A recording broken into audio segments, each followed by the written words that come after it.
1월 8일 월요일 매일 순경 묵상 본문 말씀은 신명기 4장 1절에서 14절입니다. 신명기 4장은 앞의 내용과 전혀 다른 분위기와 내용을 담고 있습니다. 강야 시절을 마무리하고 율법을 가리키는 용어들이 빈번하게 나옵니다.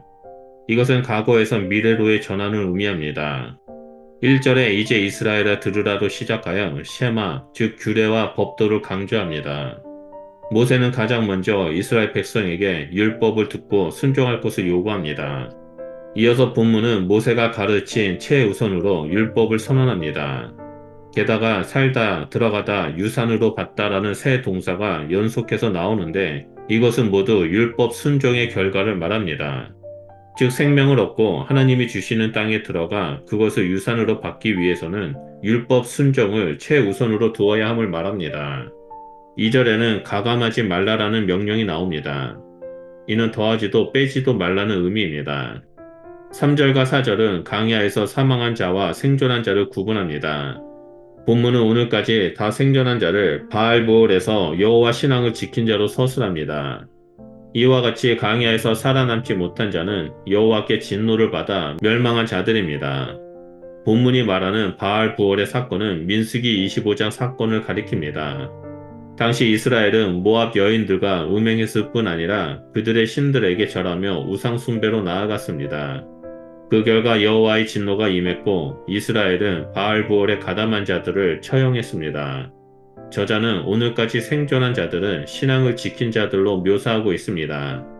본문은 생존자들을 향해 너희 하나님 여호와께 붙어 떠나지 않는 자로 규정하는 동시에 결단을 촉구합니다. 5절은 보라는 명령으로 시작합니다. 1절에서 모세가 백성에게 들으라라고 요구하는 첫 번째 사건이 나온다면 5절에서 그가 가르친 첫 번째 내용은 바로 율법입니다. 너희가 들어가서 기업으로 차지할 땅에서 율법을 준수할 것을 요구합니다.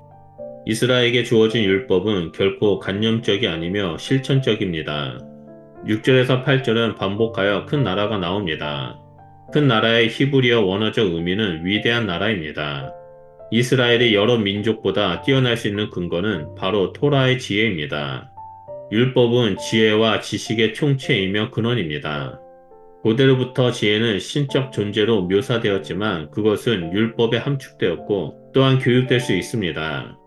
저자는 가연 지혜와 지식이 있는 백성이로다 라고 표현하며 율법의 지혜와 지식에 탐복하는 이방인을 묘사합니다. 고대로부터 지혜와 지식은 교육기관을 통해서 얻을 수 있었지만 신명기는 지혜와 지식이 있는 백성을 통해 모든 백성이 율법을 배우기를 기대합니다. 저자는 율법을 듣는 것을 넘어 지켜야 행하라 라는 문구로 행동을 강하게 요구합니다. 7절은 우리가 부를 때마다 가까이 계시는 여호와를 언급합니다. 여호와는 멀리 계시는 분이 아니라 가까이 계시며 여호와를 부를 때 인간의 역사에 개입하실 수 있는 분임을 암시합니다.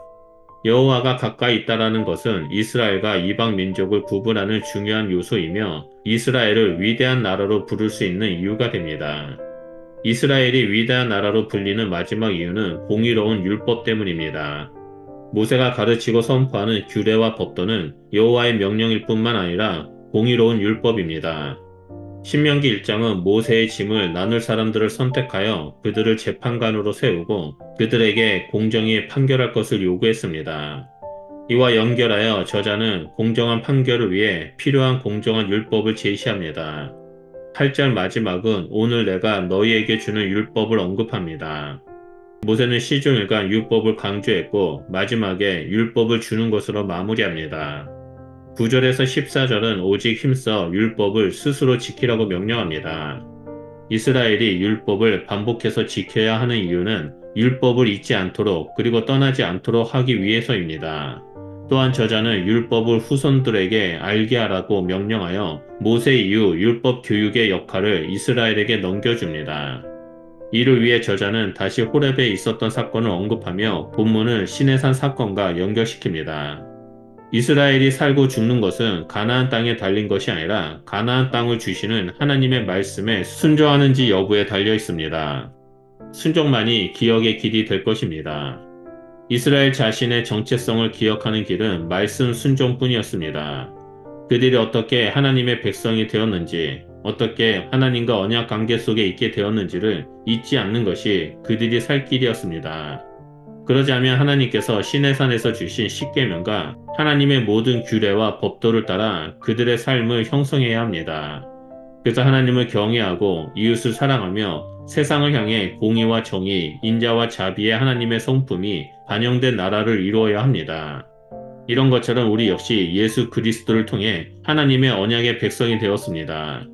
우리의 정체성은 하나님의 자녀이자 백성이며 왕 같은 제사장 예수 그리스도의 제자입니다. 우리의 정체성을 기억하고 정체성에 맞는 삶을 살기 위해서는 늘 하나님의 말씀을 가까이 하고 순종하는 삶을 사는 것밖에 없습니다. 말씀을 멀리한다면 그리고 말씀에 따라 살지 않는다면 그것은 하나님의 백성된 삶이 아닙니다. 그런 삶은 아직도 애굽에 속한 삶이고 세상의 가치관을 따라 살아가는 삶입니다. 오늘날 교회 안을 보면 예수 그리스도를 믿음으로 구원받았다라고 고백하지만 말씀을 멀리하고 순종하지 않는 사람들이 많음을 보게 됩니다. 그래서 하나님의 백성된 삶을 사는 것이 아니라 세상 사람들과 구별되지 못하고 그들과 똑같은 삶을 살아가는 사람들이 많이 있습니다. 오늘 이 아침에 말씀을 묵상하기 위해 모인 우리 성도님들은 세상과 구별된 거룩한 하나님의 백성으로서 그리고 그리스도의 제자로서 늘 말씀 앞에 머물고 준행하며 가족과 주변 사람들에게 알리는 복된 그리스도인이 되시길 바랍니다. 하나님의 말씀은 우리의 정체성을 굳건히 세워주고 구원받은 성도의 삶을 살아갈 수 있도록 큰 힘이 되어줍니다. 그러므로 말씀에 순종함으로 우리 주님과 동행하는 하나님 나라의 백성이 되시기를 축원드립니다. 기도하겠습니다.